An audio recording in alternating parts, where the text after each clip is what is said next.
Assalamualaikum warahmatullahi wabarakatuh. Alhamdulillahilladzi hadana lihadza wa ma kunna linahtadiya laula an hadanallah. Asyhadu an la ilaha illallah wahdahu la syarikalah wa asyhadu anna Muhammadan abduhu wa rasuluhu la nabiyya ba'dah.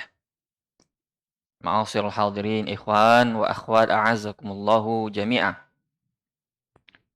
Kembali kita diizinkan oleh Allah untuk melanjutkan kajian ini. Alhamdulillah. Nikmat yang luar biasa. Sebelum kita melanjutkan kajian kita seperti biasa, yang ingin menyetor hafalannya silakan. Ya, langsung. Bismillahirrahmanirrahim. Alhamdulillahi rabbil alamin.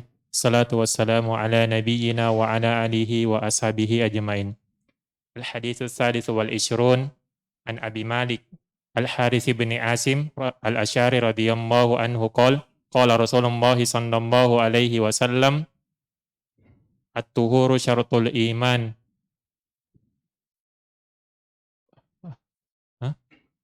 Walhamdulillahi tamna'ul mizan wa subhanallahi walhamdulillahi tamlan au tamla'u bainas samawati wal ard.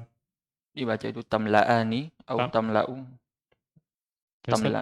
Tamla'ani atau tamla'u. Tamla'ani au tamla'u bainas samawati wal ard. As-salatu nur was-sadaqatu burhan was-sabru diya'un wal Qur'anu hujjatun laka au alaik.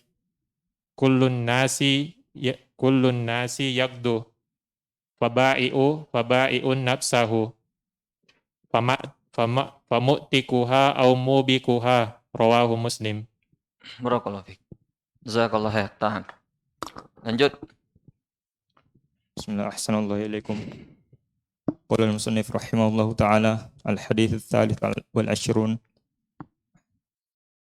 an Abi Malik Al-Harits bin Asim Al-Asy'ari radhiyallahu anhu qala Rasulullah sallallahu alaihi wasallam at-tuhuru syartul iman walhamdulillah tamla'ul mizan wa subhanallahi walhamdulillah tamlan aw tamla'u ma bainas samai wal ard wassalatu nur wassalatu nur wassadaqatu burhan wasabru diya wal Qur'anu hujjah laka wal Qur'anu hujjata laka au alaik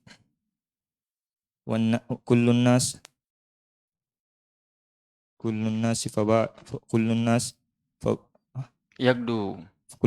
yagdu faba'iun nas faba'iu nafsahu kullun nas Yagdu faba'i'un nafsahu famu'tikuha au mubikuha. Nah, tahan. Wasil. Siapa selanjutnya? Ayo. Lanjut. Kayaknya parfumnya kurang ini. Bismillah. Qala al-musannif rahimahullah.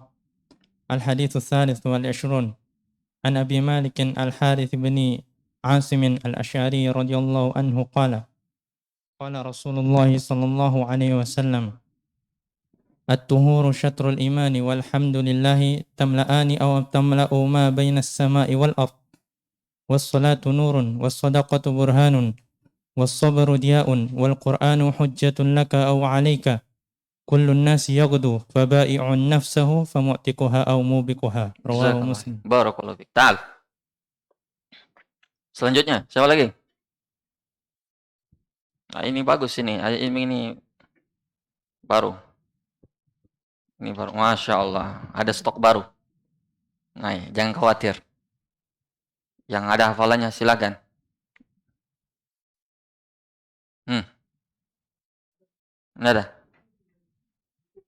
Siapa? Ayo. Masya Allah. Ayo. Bismillahirrahmanirrahim. Ahsanallahu ilaikum. Qala al-musannif rahimahullahu ta'ala al-haditsu tsalits wal 'ishrun عن أبي مالك الحارث بن عاصم الأشعري رضي الله عنه قال قال رسول الله صلى الله عليه وسلم الطهور شطر الإيمان والحمد لله تملأ الميزان وسبحان الله والحمد لله تملان أو تملأ ما بين السماء والأرض. Bukan dibaca tamlan ya, tamlaan. تملأان أو تملأ ما بين السماء والأرض. والصلاة نور والصدقة برهان والصبر ضياء والقرآن حجة لك أو عليك. كل الناس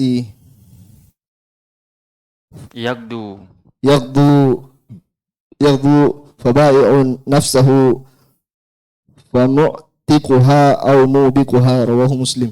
Barakallahu fiik. Ta'al. Masih ada? Tafadhal. Habis? Angkat tangan, ini masih ada. Habis?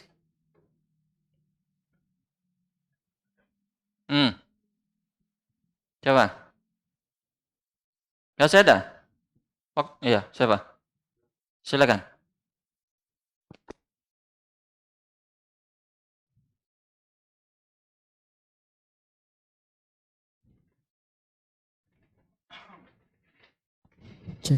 Bismillah.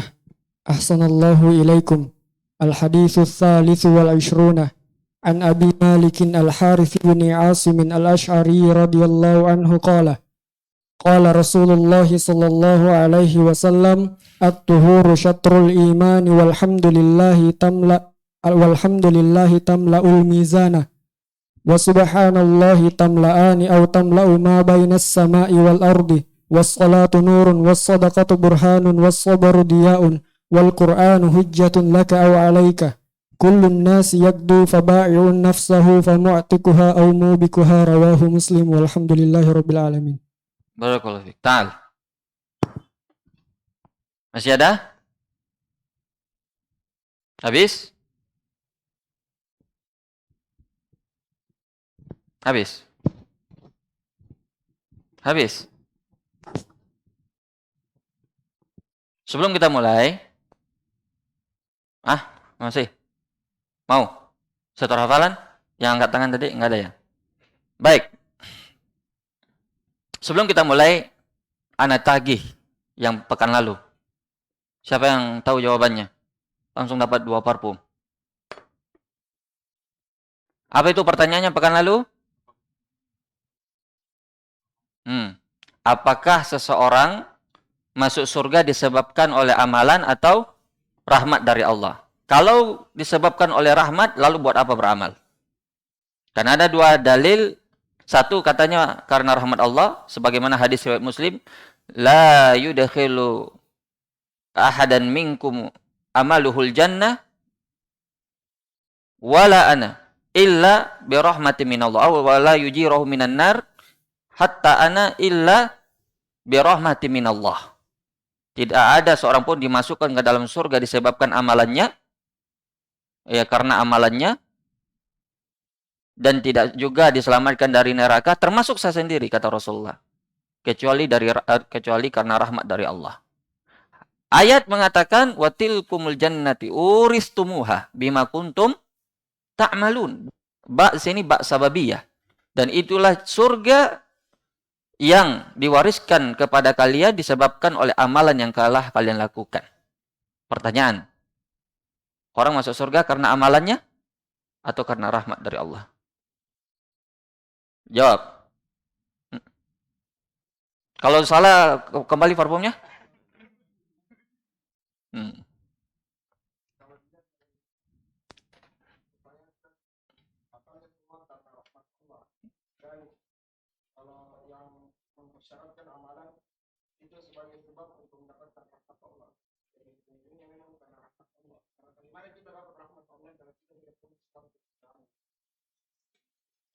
Antum puas dengan jawabannya, paham? Jadi kesimpulannya seperti apa? Jadi disebabkan oleh rahmat. Jadi untuk apa beramal? Ya. Jadi balasan surga itu bukan karena amalan.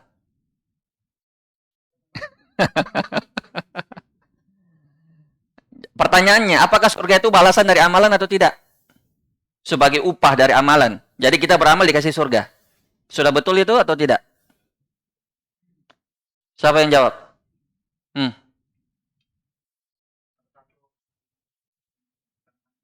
Tidak ada. Pertanyaannya, kita beramal lalu dikasih surga. Apakah betul atau tidak? Jadi, maksudnya apakah surga itu balasan dari amalan kita? Betul apa tidak? Berarti keliru jawabannya. Baik. Ada yang mau coba jawab? Tambah lagi 1 parfum, 3 parfum. Silakan.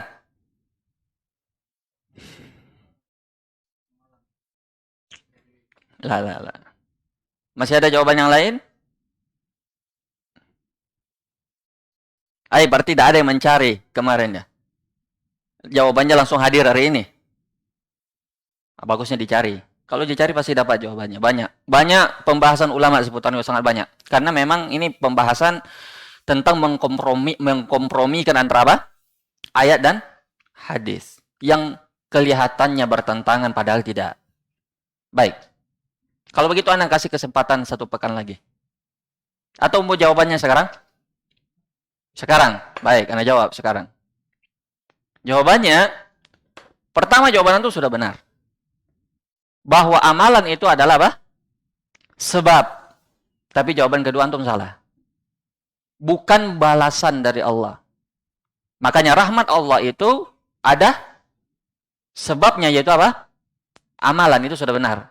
Tapi ketika dikatakan amalan itu adalah balasan dari surga, itu jelas. Surga adalah balasan dari amal, itu jelas keliru. Karena amalan kita penuh dengan kekurangan, sedangkan surga penuh dengan kenikmatan tak sebanding. Paham? Paham atau tidak? Nah, itu. Jadi, kurang lebih itu jawabannya. Insya Allah lain kali kalau dikasih tugas begitu, dicari. Supaya dapat antum parfum banyak-banyak ya. Baik, kita lanjut.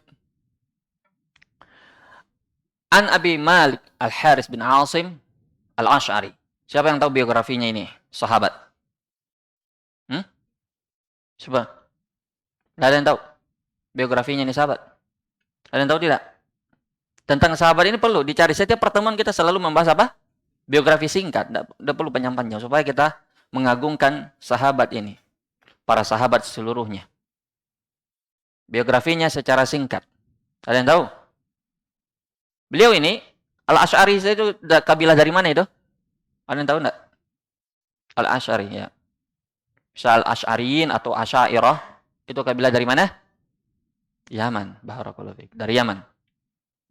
Beliau datang bertemu dengan Rasulullah bersama orang-orang Asy'ariyin yang lainnya. Beliau wafat pada masa pemerintahnya siapa? Abu Bakar atau Umar? Karena apa itu penyakit taun? Wabah. Apa sama dengan corona sekarang ini? Dari sisi wabahnya sama. Karena dia mewabah. Menular dengan cepat. Tapi dari segi jenis penyakitnya berbeda. Karena taun di zaman Umar itu sangat mematikan. Orang terkena di sore harinya, paginya langsung meninggal. Itu banyak sahabat waktu itu yang meninggal. Beliau meriwayatkan dari Nabi berapa hadis? 27 hadis. Kurang lebih itu biografi singkat tentang beliau. Baik. Penjelasan hadis. Qala Rasulullah sallallahu alaihi wasallam, at-tuhuru syatrul iman. At-tuhuru itu dengan dhammah ta, bukan at-tahuru. Ini sangat detail ya, bahasa Arab itu detail karena berubah harokat, berubah makna. Apa bedanya antara tuhur dengan tahur? Nah, siapa yang tahu? Silakan. Dengan fathah. Nah, seperti air dan debu kalau tidak ada air. Baik. Pekerjaannya. Baik. Silakan. Ahsantum. Jadi itu perbedaan antara at-tuhur dengan at-tahur. Itu pentingnya orang belajar bahasa Arab. Baik. Maknanya dua. Bersuci dari hadas dan najis, dan bersuci dari dosa, maksiat, dan segala bentuk kejelekan. Jadi kalau begitu bisa kita bagi bersuci di sini terbagi dua, bersuci secara hissi dan secara maknawi. Dan dua-duanya mencakup hadis ini. Jadi bersuci dan dimaksudkan di sini termasuk di situ meninggalkan kesyirikan, meninggal dosa dan maksiat, ya, berlepas diri darinya. Termasuk juga bersuci berwudu, karena berwudu itu adalah syarat sahnya salat. Makanya dibilang syatrul iman. Dan ini juga dalil bagi Ahlus Sunnah wal Jamaah bahwa amalan termasuk dari keimanan. Berbeda dengan Murji'ah. Tidak usah kita bahas itu, panjang nanti pembahasannya. Baik.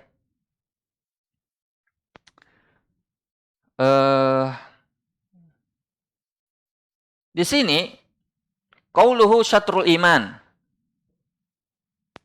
Syatrul iman artinya nisful iman, yaitu sebagian dari iman.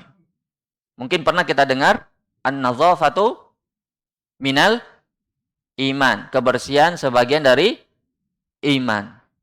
Orang bilang itu apa? Hadis. Itu bukan hadis.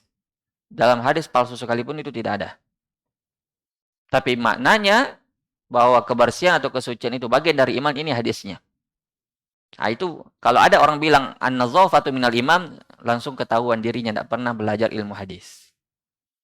Ya kalau ada orang bilang biasa, yang bilang begitu orang awam. Tapi kalau orang belajar, dia tahu bahwa itu bukan hadis. Ya. Jadi syatrul iman sebagian dari iman. Ada yang mengatakan dari ulama, kenapa dibilang sebagian dari iman? Ya. Karena sebagian dari iman itu adalah bagian dari hati, kesucian hati, dan sebagian dari iman yang lain adalah kesucian dari amalan. Nah, itu di antara tafsirannya para ulama yang disebutkan tentang hadis ini. Baik, karena waktu kita tidak terlalu panjang. Kemudian, walhamdulillahi tamla al-mizan. Alhamdu itu as-sana. As-sana itu puji-pujian terhadap pemberi nikmat, yaitu Allah. Yang apabila seorang hamba mengucapkan alhamdulillah, kalau dia dalam bentuk fisik atau jasad, itu bisa tamla, memenuhi as-samawat. Di sini disebutkan di dalam hadis tamla'ani au tamla. Siapa yang bisa menjelaskan kenapa dua di sini? Kenapa dia tidak bilang saja tamla'ani ma bainas sama'i wal ard? Kenapa mesti tamla'ani? Au di sini apa ini? Ada yang tahu? Au itu syak minar rawi, keraguan dari perawi. Apakah Nabi mengucapkannya tamla'ani ataukah tamla'u? Itu ada keraguan. Ini menunjukkan apa ya, ikhwan? Menunjukkan kehati-hatian seorang perawi. Walaupun maknanya sama. Ada yang berbeda maknanya sini. Tidak mengubah makna. Hanya saja ini bentuk. Begitulah para sahabat. Mereka berusaha semaksimal mungkin meriwayatkan hadis sesuai yang diucapkan oleh Nabi. Dan boleh saja sebenarnya orang meriwayatkan hadis dengan makna selama memenuhi beberapa syarat. Di antaranya harus mengerti dilalatul alfaz. Sehingga dia tidak merubah maknanya. Dia harus faqih. Oh, tidak sembarangan orang meriwayatkan hadis dengan makna itu. Karena bisa jadi dia keliru dalam memahami sehingga diriwayatkan oleh dia sesuai dengan pemahamannya yang keliru itu. Itu tidak boleh. Maka harus memenuhi syarat kalau ingin meriwayatkan hadis dengan apa? Makna. Kesimpulannya bahwa boleh meriwayatkan hadis dengan makna selama dipenuhi syarat-syaratnya. Baik.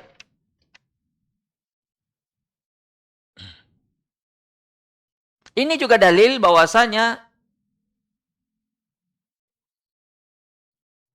adanya mizan nanti di hari kiamat. Tamla'u mizan. Karena kebaikan dan keburukan itu nanti ditimbang di hari kiamat, dia di mizan yang tidak ada kezaliman padanya. Faman ya'mal mithqala dzarratin khairan yara wa may ya'mal mithqala dzarratin syarran yara. Semuanya itu akan dilihat nanti di timbangan. Jadi itu cuma satu kata yang diucapkan oleh seorang hamba, yang itu ucapan alhamdulillah, itu memenuhi langit dan bumi. Andai kata itu dalam bentuk fisik yang disebutkan dalam hadis itu, ya, nanti akan datang setelahnya itu tentang bagaimana jaraknya antara langit dan bumi, dan antara bumi yang langit yang satu dan langit yang berikutnya. Sabda Nabi, wa subhanallah alhamdulillahi tamla'ani. Sabda Nabi, subhanallah alhamdulillah, kedua-duanya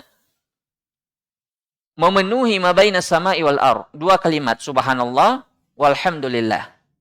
Itu bentuk tanzih. Subhanallah itu tanzih lillah dari tiga hal. Pensucian Allah dalam tiga hal.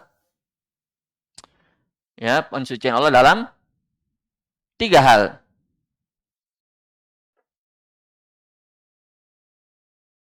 Baik. Yang pertama, mensucikan Allah dari sifat-sifat yang tidak layak. Yang kedua, mensucikan Allah dengan dari segala kekurangan. Yang ketiga, mensucikan Allah dari penyerupaan terhadap makhluk. Itu kalau kita mengucapkan subhanallah mencakup tiga hal ini. Kita mensucikan Allah dari sifat-sifat yang tidak layak, seperti punya anak. Itu tidak layak bagi Allah. Tuhan tidak mungkin punya anak. Kalau Tuhan punya anak, kemungkinan dia juga dilahirkan. Dan kemungkinan yang lain, anaknya itu juga berarti Tuhan. Sifat yang tidak layak, Tuhan itu ngantuk. Dalam ayat kursi kita hafal. La ya'khudhu sinatu wala naum. Tidak ditimpa oleh ngantuk dan tidur. Tidak makan. Wa huwa yut'imu wa la yut'am. Dia yang memberi makan dan tidak diberi makan. Makanya kalau yang diberi makan berarti tidak sah jadi Tuhan. Makanya ketika Allah ingin membantah kaum Nasara, apa yang Allah wahyukan kepada Nabi Muhammad tentang Nabi Isa dan ibunya Maryam?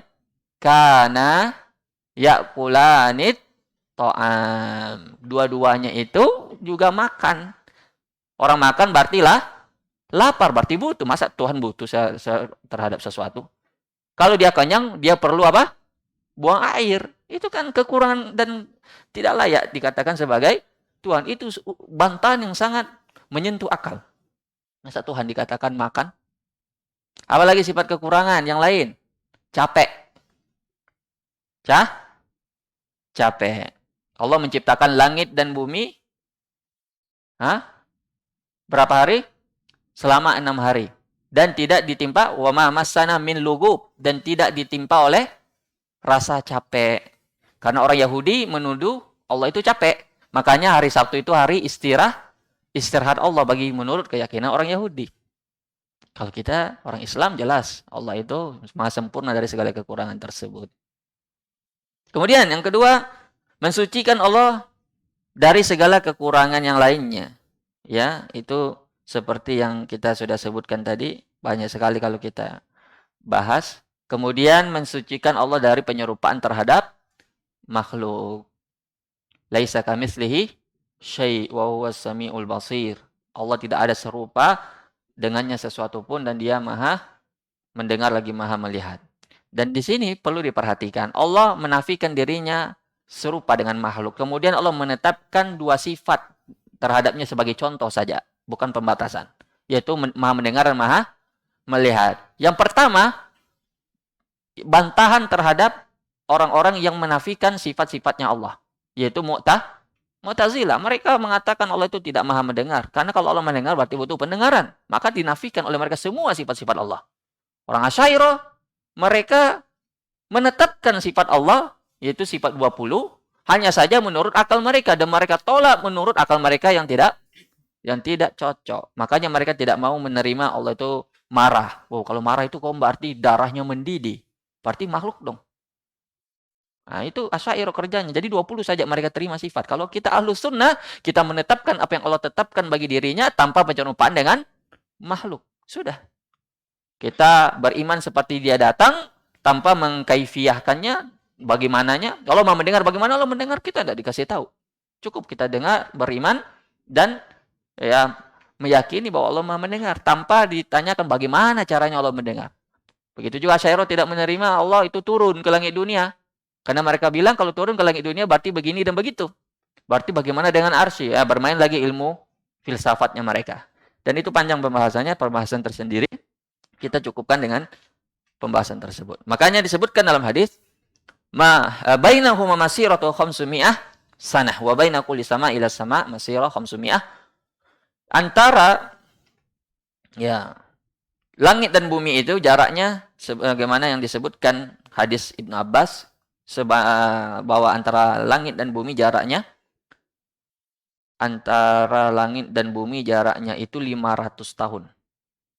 Dan antara langit yang satu ke langit berikutnya jaraknya 500 tahun. Ya. Jadi kalau begitu ada orang kira-kira yang sudah sampai ke langit. Sudah mendarat di bulan katanya. Itu perlu ditinjau ulang kalau betul-betul sampai ke langit itu sepertinya belum berdasarkan hadis ini. Nah. Mungkin masih di ruang angkasa, tapi kalau dikatakan sampai ke langit belum. Baik, kemudian karena waktu kita singkat. Jadi itu adalah 2 kalimat yang apabila dikatakan oleh seseorang dengan kejujuran dan niat yang ikhlas, maka kalimatnya itu bisa memenuhi langit dan bumi. Subhanallah. Kalimat yang ringan. Subhanallah. Kalimatani khafifatani khafifatani fil lisani habibatani ila rahmani subhanallah wa bihamdi subhanallahil azim. 2 kalimat ini yaitu subhanallahil azim yang ringan di lisan, dicintai oleh Rahman dan berat di timbangan. Ini hadis dijadikan oleh Imam Bukhari sebagai apa? Penutup dalam Sahih Bukharinya, subhanallah. Ini isyarah bahwa seseorang harus rajin berzikir. Dan banyak contoh-contoh di antaranya yang dicontohkan oleh ulama kita seperti Syekh bin Baz rahimahullah. Beliau itu diceritakan oleh murid-muridnya tentang beliau. Beliau bahkan saking bahasanya lidahnya dalam berzikir sampai beliau menunggu telepon. Beliau kan ahli fatwa, jadi sering ditelepon untuk diminta fatwanya. Ketika orang membacakan soal, beliau tidak diam begitu saja. Beliau tidak mau waktunya terbuang sia-sia. Beliau apa yang beliau ucapkan? Ya kalau tidak ucapkan subhanallah, astagfirullah, beliau berzikir. Saking tidak maunya waktunya terbuang-buang. Nah, kita mungkin derajat kita mungkin belum sampai seperti beliau. Tapi paling tidak kita berusaha untuk memenuhi waktu luang kita dengan memperbanyak zikir. Sambil menunggu kendaraan misalnya berzikir. Sambil menunggu teman selesai bicara berzikir. Banyak. Waktu jangan sampai terbuang. Karena kalau kita kosong dari berzikir, maka yang akan mengisinya siapa? Syaitan. Baik. Qala wassalatu nur. Dan salat itu cahaya. Nanti akan datang perbedaan antara cahaya dan sinar. Kalau cahaya itu, paham cahaya? Ini namanya cahaya, cahaya lampu. Panas apa tidak? Kalau cahaya tidak panas. Kalau sinar, panas apa tidak? Panas, seperti sinar matahari misalnya. Tapi Allah mengibaratkan, as-salatu nur. Salat itu adalah cahaya. Baik itu salat fardu maupun salat sunnah. Dan cahaya di sini baik bermakna maknawi atau majazi. Atau makna hakiki. Makna hakiki ya cahaya benaran. Bahwa orang yang sholat itu menjadi cahaya di wajahnya. Cahaya di kuburnya. Kan di kubur kan gelap. Ini kita tidak berbicara azab kubur ya, siksa kubur. Kita berbicara kegelapan kubur. Kubur gelap apa terang? Nah, apa yang akan meneranginya? Di antaranya sholatnya. Amalan sholatnya. Dan di padang mahsyar. Orang munafik nanti gelap mereka. Orang kafir gelap mereka. Tapi orang beriman bercahaya. Itu cahaya sholat mereka. Ketika meniti sirat, gelap. Karena disebut dalam hadis, itu neraka jahanam itu gelap. Lebih gelap daripada kegelapan malam. Kalau kita tidak punya cahaya, bagaimana kita bisa lolos meniti itu jembatan sirat? Maka itulah sholat yang menerangi. Itu namanya cahaya hakiki. Ada namanya cahaya maknawi. Cahaya maknawi. Yaitu, apa maksudnya cahaya maknawi?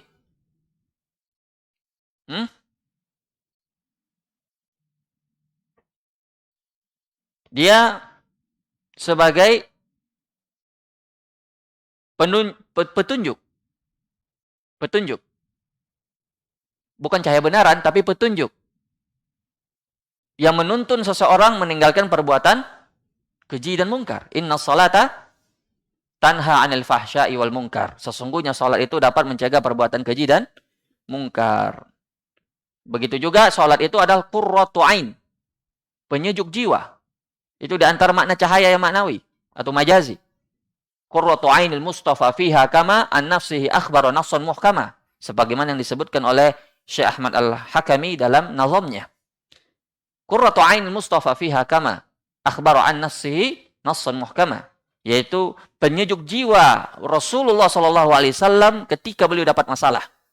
Sebagaimana yang disebutkan oleh banyak-banyak nas. Di antaranya, ju'ilat sholat qurratu aini. Allah menjadikan sholat penyejuk penenang jiwaku. Idza azamahul amr, sholat. Nabi apabila mendapatkan masalah, langsung sholat. Qum ya Bilal, arihna bis sholat. Berdirilah wahai Bilal, istirahatkan kami dengan sholat. Itu maksudnya juga cahaya.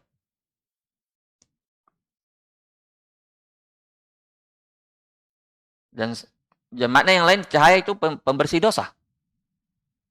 Selain petunjuk, dia juga pembersih dosa. Dia diibaratkan seperti sungai di belakang rumah yang apabila orang mandi 5 kali sehari semalam, tentu akan bersih dia dari kesalahannya. Baik. Kemudian, Allah berfirman misalnya, wasta'inu bis sabri was shalah innaha lakabiratun illa 'alal khashi'in. Minta tolonglah kepada Allah dengan sabar dan salat. Sesungguhnya itu berat bagi orang-orang yang, kecuali bagi orang-orang yang khusyuk. Sekarang pertanyaan. Kalau orang tidak salat, berarti dia punya cahaya atau tidak? Tidak. Makanya wajahnya apa? Gelap. Makanya disebutkan dalam surah Maryam ayat 59 Allah berfirman, "Fakhalafa min ba'dihim khalfun adha'us shalah wattaba'us syahawat fasawfa yalqawna ghayya." Akan datang generasi penerus yang jelek yang menyanyiakan salat dan memperturutkan hawa nafsu. Kelak mereka menemukan al-ghay. Disebutkan di situ maknanya kesesatan, tapi kalau kita lihat terjemahan ahli tafsir, al-ghay itu adalah sumur di antara sumur-sumur apa? Neraka jahanam. Yang airnya darah dan nananya penghuni neraka, itu minumannya ahli neraka. Jadi itu ancaman. Itu di neraka. Di dunia juga lihat orang yang tidak sholat itu tidak bercahaya, walaupun kulitnya putih misalnya. Beri sinar lampu tetap tidak akan terang. Karena ada kegelapan, kezaliman. Dan kezaliman sholat itu diperselisihkan oleh ulama. Apakah dia mengkafirkan seseorang sama seperti kesyirikan atau tidak? Jadi di sini ada 2 poin. Pertama, kalau dia mengatakan, meyakini sholat itu tidak wajib, sholat 5 waktu, dia yakini sholat itu tidak wajib, maka hukumnya kafir. Yukfaru man laha jahat walam yukhalifihi qat'an min ahad. Siapa yang meyakini sholat itu tidak wajib, maka secara ijma' ulama mengkafirkannya. Artinya kalau dia meyakini sholat tidak wajib. Tapi kalau dia meyakini wajib, namun dia tidak sholat. Ini 2 hal yang berbeda. Dia meyakini sholat wajib, hanya saja karena malas mungkin.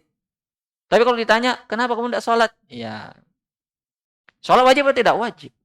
Berarti di sini ulama terbagi 2 pendapat. Ada yang mengkafirkan. Itu dinukil dari Imam Ahmad. Dan dinukil dari para sahabat.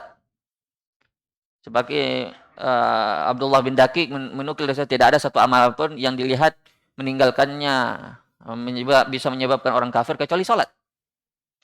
Dan dinukil dari Imam Ahmad, orang yang meninggalkan sholat dihukumi kafir. Dinukil dari Syekh bin Baz, dari Syekh Utsaimin, hanya saja mereka berbeda pendapat. Apakah dihukumi kafir kalau meninggalkan 1 sholat atau banyak sholat? Kalau menurut Syekh bin Baz cukup 1 sholat, karena tidak ada bedanya antara meninggalkan 1 sholat dan 1000 sholat. Karena nasnya di situ umum. Bainar rajuli wa bainar syirki tarkus shalah. Tidak disebutkan 1 atau 1000 di situ. Yang penting meninggalkan sholat. Hadis yang lain, al-ahdu allazi bainana wa bainahumus shalah faman taraka faqad kafar. Pemisah antara kami dan mereka hanyalah salat, faman tarakaha. Siapa meninggalkan salat faqad kafar. Di situ nasnya umum. Tidak disebutkan 100 kali salat tapi ditinggalkan baru bilang kafir atau 10 kali, tidak ada. Tidak ada penjelasan itu dari Nabi. Nabi bilang siapa meninggalkan sholat? Yang ternama sholat, yakni sholat 5 waktu, ketika dia tinggalkan walaupun hanya satu. Itu pendapat. Pendapat yang lain, yaitu pendapatnya Syekh Utsaimin, tidak. Dia seorang dikatakan meninggalkan, itu kalau dia lebih banyak tidak sholatnya. Sebagian besar. Dia tinggalkan baru dihukumi kafir. Nah, tapi itu perbedaan pendapat ulama itu jangan dijadikan alasan untuk meninggalkan sholat. Justru sebaliknya. Harus dijadikan alasan untuk sholat. Karena Islam mau diperdebatkan. Ingat, ada kaidah dari Ibnu Qayyim rahimahullahu ta'ala. Katakanlah bahwa hukum meninggalkan sholat karena malas itu adalah dosa besar. Kita tidak kafirkan. Kita ambil pendapat yang mengatakan dosa besar. Pendapatnya Imam Malik, Imam Abu Hanifah, dan Imam Syafi'i. Baik. Ada kaidah disebutkan oleh Imam Ibnu Qayyim rahimahullah. Mengumpulkan, menjelaskan ini pendapat. Tentang yang dihukumi pelakunya dosa besar dan tidak kafir. Apa kata beliau?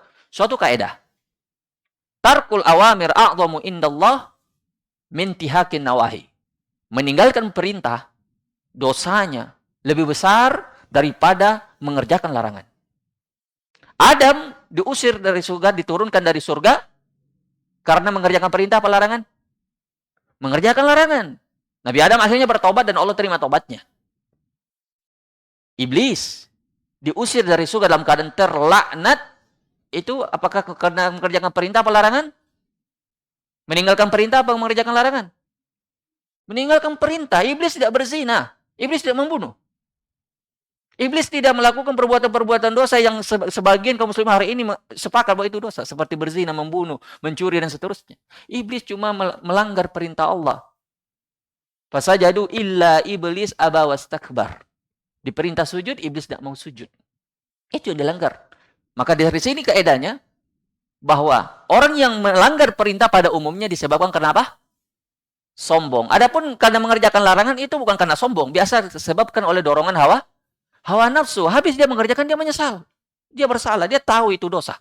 Dan akhirnya dia bertobat. Tapi iblis tidak bertobat. Makanya iblis mengatakan, Robbi, wahai Tuhanku, amhilni ila yaumi yub'atsun. Beri saya tangguh sampai hari kiamat. Dia tidak bertobat. Andai iblis bertobat, diterima tobatnya. Tapi iblis tidak bertobat karena dia melanggar perintah itu karena sombong. Rata-rata orang meninggalkan perintah gara-gara sombong. Makanya Imam Ibnu Qayyim menyebutkan ini kaidah bahwa mengerjakan larangan itu tidak seberapa dosanya jika dibandingkan melanggar perintah. Karena pada umumnya orang melanggar perintah itu susah tobatnya karena disebabkan oleh kesombongan. Makanya jangan heran dan kaget kalau ada orang bilang meninggalkan sholat lebih besar dosanya daripada berzina. Meninggalkan sholat lebih besar dosanya daripada membunuh. Itu kenyataan dan itu benar. Berdasarkan dalil-dalil yang telah kita sebutkan tadi. Kemudian berikutnya wassadaqatu burhan. Sedekah itu burhan. Apa artinya burhan? Burhan itu artinya bukti. Hatu burhanukum in kuntum shadiqin. Kasih bukti kalau kamu benar. Itu dalam Al-Quran disebutkan. Kenapa sedekah dikatakan burhan? Yalah. Jawab. Silakan. Kenapa sedekah dikatakan sebagai bukti? Bukti apa itu? Bukti sebagai apa? Nah, kenapa dikatakan sedekah sebagai bukti keimanan? Betul jawabannya. Alasannya kenapa?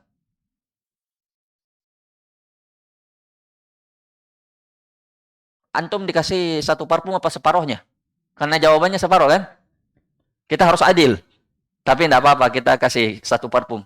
Tal. Ambil parfumnya. Siapa yang lengkapi? Kenapa bisa sedekah dikatakan sebagai bukti keimanan seseorang? Silakan.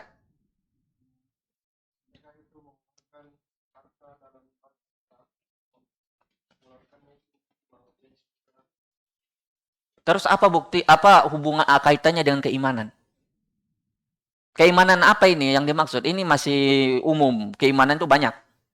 Coba perjelas supaya bisa dipahami oleh semuanya. Ada yang bisa jawab? Secara detail. Harus bisa dipahami dengan jelas. Kenapa bisa dikatakan bukti keimanan? Maksudnya seperti apa?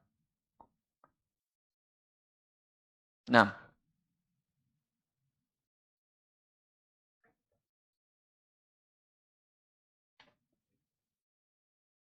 Hmm.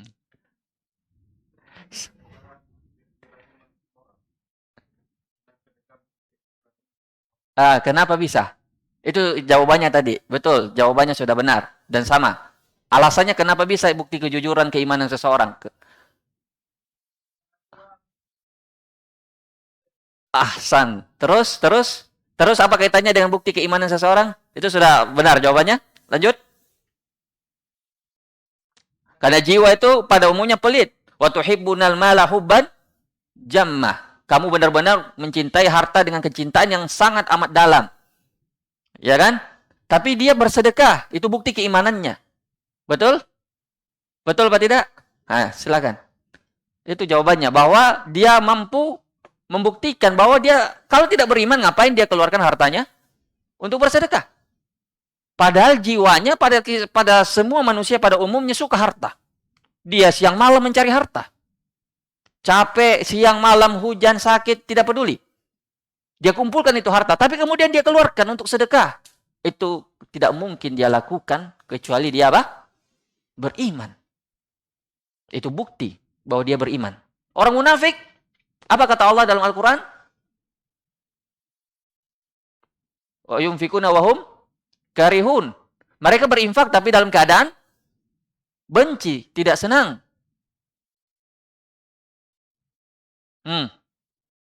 Kenapa dia berinfak? Bukan karena keimanan.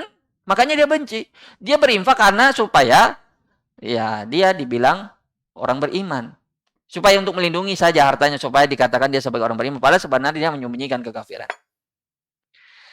Baik. Jadi itu sebagai bukti dalil kepada kita bahwa sedekah itu bukti keimanan. Kemudian as-sabru dia. Berapa menit lagi azan?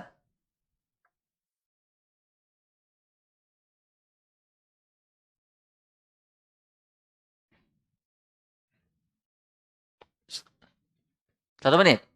Tidak apa-apa, 1 menit. Memang cepat sekarang azan ya. Maghrib, Isya itu cuma setengah jam lebih lah. As-sabru dia. Nah ini, pembahasan kita sampai pada sabar itu adalah cahaya apa sinar? Hah? Tadi as-salatu nur, cahaya.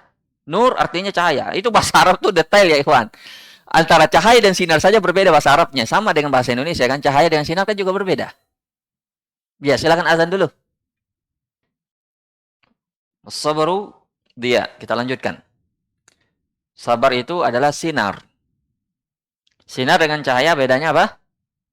Sinar lebih panas dan lebih terang. Kenapa lebih panas? Karena sabar itu memang butuh ya bertahan seseorang dari hal-hal tersebut. Makanya ulama membagi sabar menjadi 3. Jadi itu ma'ruf. Sabar dalam ketaatan, sabar dalam menjauhi kemaksiatan, dan sabar terhadap musibah. Dan semuanya itu panas. Sabar dalam ketaatan itu berat atau mudah? Berat sekali. Tapi itu sifatnya pilihan, ikhtiari. Seseorang diberi pilihan oleh Allah untuk taat atau untuk bermaksiat. Kita ini ke sini pengajian, itu ketaatan. Tapi kita diberi pilihan oleh Allah. Yang mau ikut kajian dan yang tidak mau ikut kajian atau cuma nonton atau main game misalnya ya. Itu pilihan. Tapi dia lebih milih ikut kajian. Tapi di situ dia harus menahan dirinya. Apalagi yang hobi main game. Wah, ini jadwal main game ini, tapi bertepatan dengan apa? Pengajian. Masya Allah. Saya masuk menyinggung ya. Kalau ada yang tersinggung, alhamdulillah. Ya. Tapi memang itu kenyataannya. Fakta itu, fakta. Bahwa kenyataannya ketika kita melawan kesenangan kita itu berat sekali. Panas di dalam jiwa kita. Inna nafsa la'amaratu bisu. Itu selalu memerintah yang buruk-buruk, tapi kita lawan. Kemudian sabar di atas menjauhi kemaksiatan. Itu lebih-lebih lagi. Itu berat. Jiwa ini condong kepada keburukan. Ingat kisahnya Nabi Yusuf? Dan sabar terhadap kemaksiatan ini juga ikhtiari. Ikhtiari, pilihan. Nabi Yusuf, tahu kisahnya? Tahu? Dengan siapa? Istri Aziz, itu istri raja, Zulaiha. Zulaiha seorang istri raja yang jatuh cinta kepada Nabi Yusuf. Ditutup pintu-pintunya. Dan kemudian digoda. Tidak ada orang. Kalau Yusuf mau bisa dia berzina. Tapi Allah Subhanahu wa taala menolongnya. Disebabkan keikhlasannya. Dan itu tidak mungkin bisa dilakukan oleh Yusuf kalau dia tidak sabar. Orang boleh saja tahu hukum zina itu haram. Tapi kenapa dia masih berzina? Hilang kesabarannya. Orang boleh tahu korupsi. Bahkan orang yang koruptor hari ini dulunya adalah yang mengatakan korupsi itu begini dan begitu. Ternyata dia koruptor kelas kakap. Kenapa? Sabarnya yang hilang. Mungkin kita tahu ini tidak boleh, itu tidak boleh. Tapi kenapa kita lakukan? Jawabannya satu. Karena tidak sabar. Kalau begitu sabar itu ternyata berat. Makanya wajar kalau Nabi mengatakan khuffatil jannah bil makari wa khuffatin nar bisyahwat. Surga dikelilingi oleh hal-hal yang dibenci. Perintah, larangan, ini tidak boleh, itu tidak boleh, ini diperintah, ini disuruh. Sesuatu yang membuat hati kita berat. Tapi itulah ujian. Dan surga dikelilingi dengan hawa nafsu. Sesuatu yang disukai oleh syahwat. Gitu. Dan yang ketiga, kalau yang dua ini sifatnya ikhtiari, pilihan. Yaitu sabar terhadap maksiat dan sabar terhadap ketaatan. Itu namanya sabar ikhtiari, pilihan. Orang bisa saja melakukannya, bisa juga meninggalkannya, pilihan. Tapi yang ketiga ini sabar terhadap sabar terhadap musibah. Sabar terhadap musibah ini pilihan atau memang terpaksa? Misalnya ditimpa oleh kematian, orang bisa milih mati atau tidak? Kalau orang bisa milih, tidak mau dia mati. Misalnya kehilangan harta, rugi dalam bisnis, kehilangan keluarga, sakit. Wala nabluwannakum bisyai'in minal khaufi wal ju'i wa naqsin minal amwali wal anfusi was samarat wa basyiris sabirin. Itu semua ujian yang kita tidak diberi pilihan padanya. Pasrah saja. Kalau orang bisa memilih antara mati dengan tidak, ya lebih kita pengen hidup lama. Nah, ini namanya sabar apa? Ittirari atau terpaksa. Pasrah kita. Tidak ada pilihan memang. Jadi kalau kita sabar, dapat pahala. Makanya ulama mengatakan, kalau dia sabar, dia dapat pahala. Kalau dia tidak sabar, dia dapat murka. Ya, kamu gitu. Sabar terhadap musibah ini. Jadi sebagaimana halnya kalau dia diberi nikmat oleh Allah, dia bersyukur. Begitu juga kalau dia diuji dengan musibah, dia bersabar. Itu ciri-ciri orang berbahagia. Tapi pertanyaan sekarang, ini masih ada parfum satu. Di antara tiga sabar ini, mana sabar yang paling afdal? Dari sisi jenis kesabarannya. Nah, alasannya? Tapi itu dia tidak diberi pilihan. Memang tidak ada lagi pilihan selain sabar. Memang. Tidak ada pilihan selain sabar. Jadi harus sabar memang. Kalau dia tidak sabar, dia dapat murka. Kalau dia sabar, ya memang begitulah keadaannya. Dia mau mamanya meninggal misalnya. Dia tidak ada pilihan selain sabar. Mau hidupkan lagi mamanya tidak bisa kan? Tapi kalau ketaatan dan maksiat, orang masih bisa pilihan. Maka ulama mengatakan begini.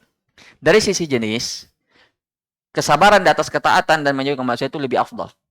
Karena di situ dia diberi pilihan, namun dia memilih untuk sabar. Dia bisa saja tidak sabar ketika dihadapkan untuk berzina atau tidak berzina. Dia lebih pilih tidak berzina, padahal dia bisa saja berzina. Dia diberi pilihan untuk sholat atau tidak sholat. Dia lebih memilih sholat. Maka disitulah hebatnya. Karena manusia yang diciptakan oleh Allah dengan hawa nafsu. Beda dengan malaikat yang tidak ada hawa nafsunya. Tapi bersamaan dengan itu, Dia mampu menghadapi hawa nafsunya. Itu dari sisi jenis. Tapi kalau dilihat dari satu masing-masingnya ini kesabaran, dari pelaku kesabarannya ya, boleh jadi kesabaran terhadap musibah lebih mulia. Seperti kesabarannya siapa? Nabi Yakub apa Ayub?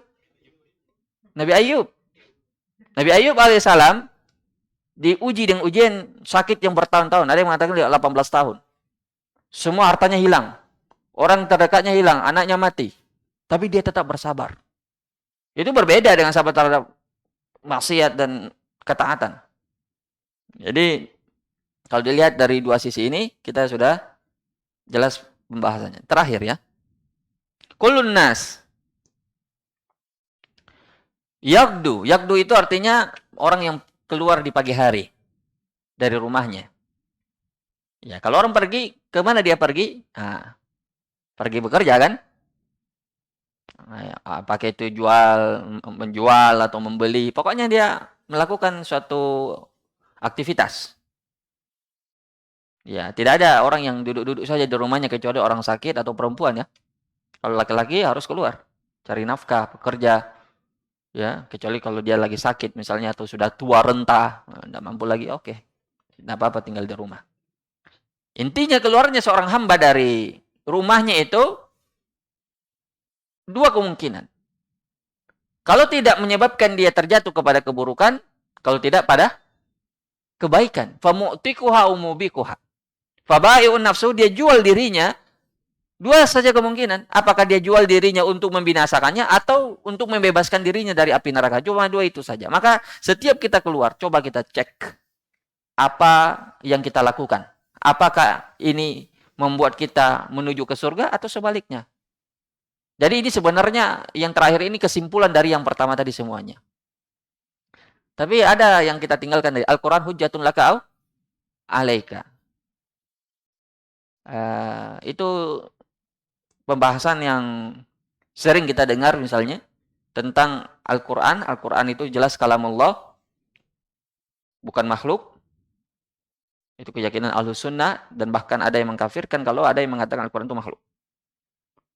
Kemudian Al-Quran di antara kedudukannya yang agung itu bisa memberi kita syafaat nanti di hari kiamat. Iqra'u hadzal Qur'an fa innahu ya'ti yaumal qiyamati syafi'an li ashabihi. Bacalah Al-Quran ini karena nanti di hari kiamat datang pemberi syafaat, menolong seseorang ketika dia ingin dimasukkan ke neraka. Nanti datang Al-Quran, ya Allah, dia malam tidak tidur karena membacaku. Maksudnya di sini adalah Al-Quran itu datang memberi tolong bagi siapa yang membaca dan mengamalkannya. Jadi Al-Quran itu bisa menjadi penolong kita dari hari kiamat dengan syarat bukan hanya sekedar dibaca, tapi menjadi sebagai pedoman bagi kita untuk mengamalkannya atau untuk beramal. Jadi kalau orang cuma membaca Al-Quran namun tidak mengamalkannya, itu ada ancamannya. Nabi SAW pernah mimpi. Dan mimpi Nabi itu adalah wahyu. Dibawa oleh malaikat Jibril dan Mikail.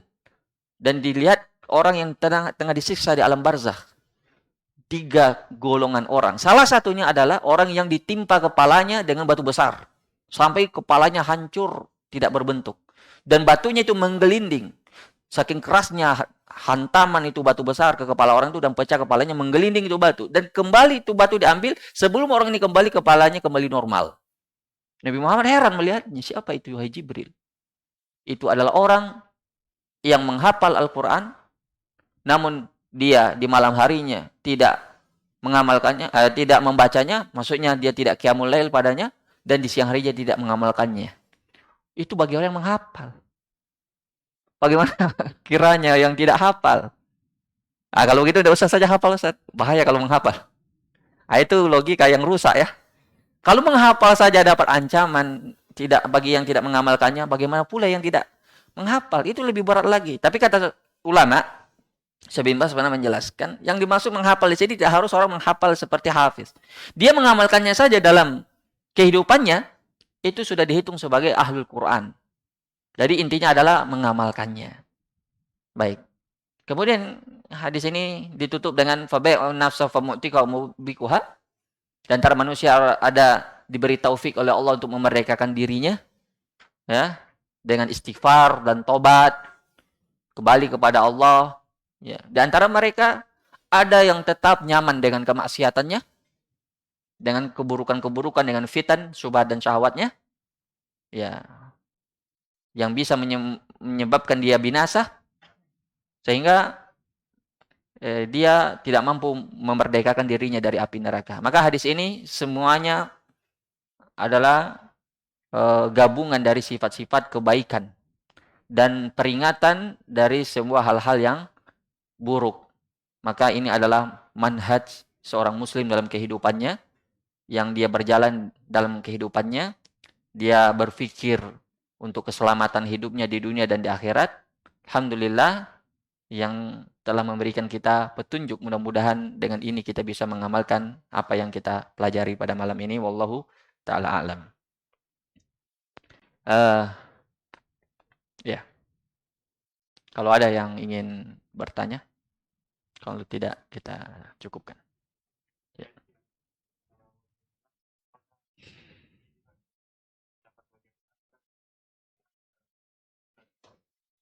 Bagaimana?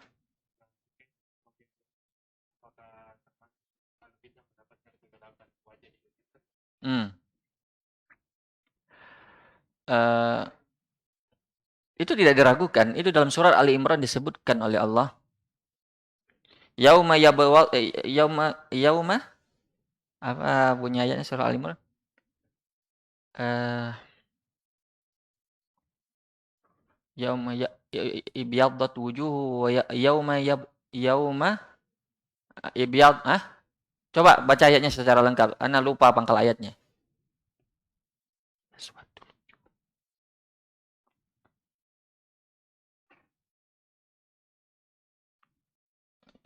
Coba dicari ayatnya surah Ali Imran. Siapa yang bisa carikan cepat? Surah Ali Imran. Yauma tabyaddu wujuh wa taswaddu wujuh. Hari di mana muka seseorang itu putih, berseri, dan hitam pekat. Taswaddu wujuh, hitam. Disebutkan oleh ahli tafsir, taswaddu wujuh itu mencakup semua orang-orang yang zalim. Baik itu ahli bid'ahnya, maupun ahli maksiatnya, maupun ahli kesyirikannya. Jadi, apakah itu hanya di hari kiamat berdasarkan nas ayat ini, atau juga mencakup di dunia? Zahir dari ayat ini dua-duanya. Karena kalau kita ambil makna cahaya, yang dimaksud dengan cahaya tadi, solat itu adalah cahaya, itu cahaya makna hakiki, itu juga mencakup apa? Di dunia. Jadi menerangi wajah pelakunya ketika di dunia. Dan ini didukung oleh hadis. Balik anni walau ayat. Kemudian Nabi man sami'a man haddasa kama sami' naddarallahu abdan. Allah memberi naddara itu cahaya kepada wajah seorang hamba, sami'anni summa ballagha kama sami'. Dia mendengar hadis dari Nabi lalu dia menyampaikannya kepada orang lain. Makanya cahaya itu diberikan kepada orang-orang yang berbuat baik, dan terkhusus bagi para ahli hadis yang menyampaikan hadis Rasulullah. Itu ada nasnya langsung. Nadarallahu abdan sami'a maqalati summa ballaghaha kama sami'. Itu termasuk juga di dunia. Dan sebaliknya kegelapan itu juga menimpa seseorang, ya. Kegelapan itu wajahnya semraut, ya, bukan kegelapan itu artinya kulitnya gelap. Boleh jadi orang kulitnya putih tapi kelihatan kegelapan pada wajahnya, dan itu hanya bisa dilihat oleh orang yang beriman yang taat kepada Allah Subhanahu wa taala. Kalau orang yang semisal dengan mereka tidak bisa melihat kegelapan karena sama jenis. Tapi kalau orang yang beriman, maka dia bisa melihat kegelapan-kegelapan kezaliman yang ada pada wajahnya. Wallahu taala a'lam bimuradi ar-rasul sallallahu alaihi wasallam. 6. Silakan. Silakan.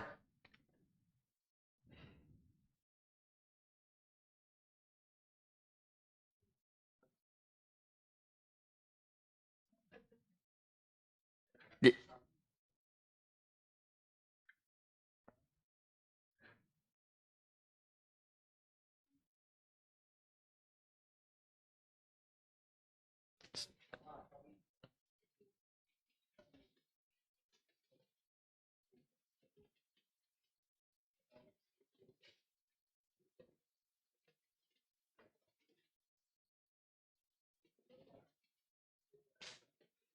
Neraka yang kedua berarti. Yang hadis ya tentang khufatil jannah bil makari wa khufatin nar bisyahwat. Surga dikelilingi oleh hal-hal yang dibenci oleh hati, sedangkan neraka dikelilingi oleh syahwat. Jadi bukan bertanya, mengoreksi. Barakallahu fi. Berarti muntabih. Muntabih itu artinya memperhatikan. Berarti yang lain tidur. Alhamdulillah. Ana suka yang seperti itu. Itu bagus. Jazakallah khair. Silakan. Kalau ada yang mau koreksi lagi, silakan. Itu bagus.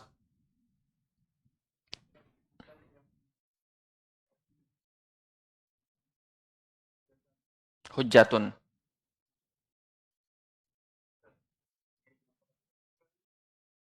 Al-Quran itu bagi umum. Bukan cuma khusus penghafal. Cuma kita sebutkan bagi penghafal tadi, itu qiyasul aula namanya. Analogi yang sifatnya, kalau penghafal Al-Quran saja masih belum aman, bagaimana selain penghafal Al-Quran. Jadi jangan bilang, ini khusus cuma penghafal Al-Quran, bukan. Al-Quran itu hujjah bagi dia, kalau dia amalkan itu Al-Quran. Dia akan menolongnya. Tapi kalau dia tidak memperhatikan Al-Quran atau menghajar itu meninggalkan Al-Quran, tidak mungkin Al-Quran akan menolongnya. Nah, tapi mungkin akan berkata, kalau begitu enak ya para penghafal Al-Quran. Tidak juga. Itu tadi hadisnya tentang ancaman orang yang menghafal Al-Quran namun tidak mengamalkannya. Nah. Masih ada 5 menit. Kita duduk-duduk saja dulu. 7:30 kan? Kalau tidak ada kita tutup. Sampai di sini. Sudah? Tapi parfum masih ada 1. Ada yang mau bertanya?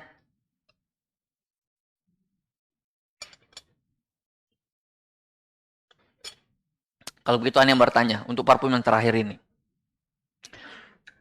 Orang sufi mempunyai 3 keyakinan dalam bentuk penghinaan atau perendahan terhadap Allah. Siapa yang bisa sebutkan itu 3 keyakinan itu? Alam akidah orang-orang sufi. Tadi kita menyebutkan bahwa pensucian Allah dalam 3 hal. Salah satunya mensucikan Allah dari segala kekurangan.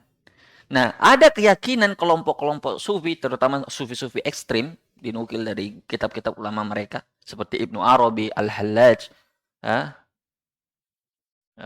Al-Bustami. Itu ada 3 keyakinan. Atau sebutkan salah satunya saja bagi yang tahu. Kalau tidak tahu 3-tiganya. Kan di mana-mana. Apa itu akidahnya? Tuhan ada di mana-mana. Iya, betul. Itu Tuhan di mana-mana itu tidak disebutkan dalam salah satu di antara 3 ini. Itu hanya kesimpulan mereka. Kalau ditanya Tuhan ada di mana-mana, itu kesimpulan. Tapi kalau dibilang keyakinannya itu, mereka mempunyai 3 kelompok atau golongan atau mazhab. Wahdatul wujud. Itu artinya apa itu? Nauzubillah min dzalik. Makanya ketika dibilang Allah adalah saya adalah Allah. Ketika kamu membunuh saya, sama saya membunuh Allah, karena manusia dan Allah itu bersatu. Manusia dan semua yang ada di alam ini bersatu dengan Allah. Wahdatul wujud. Itu keyakinan yang sangat rusak. Makanya para ulama memfatwakan untuk dihukum pancung itu al-hallaj. Barakallahu fiik. Ini penutup. Taib. Barakallahu fikum. Subhanallahi bihamdik. Assalamualaikum warahmatullahi wabarakatuh.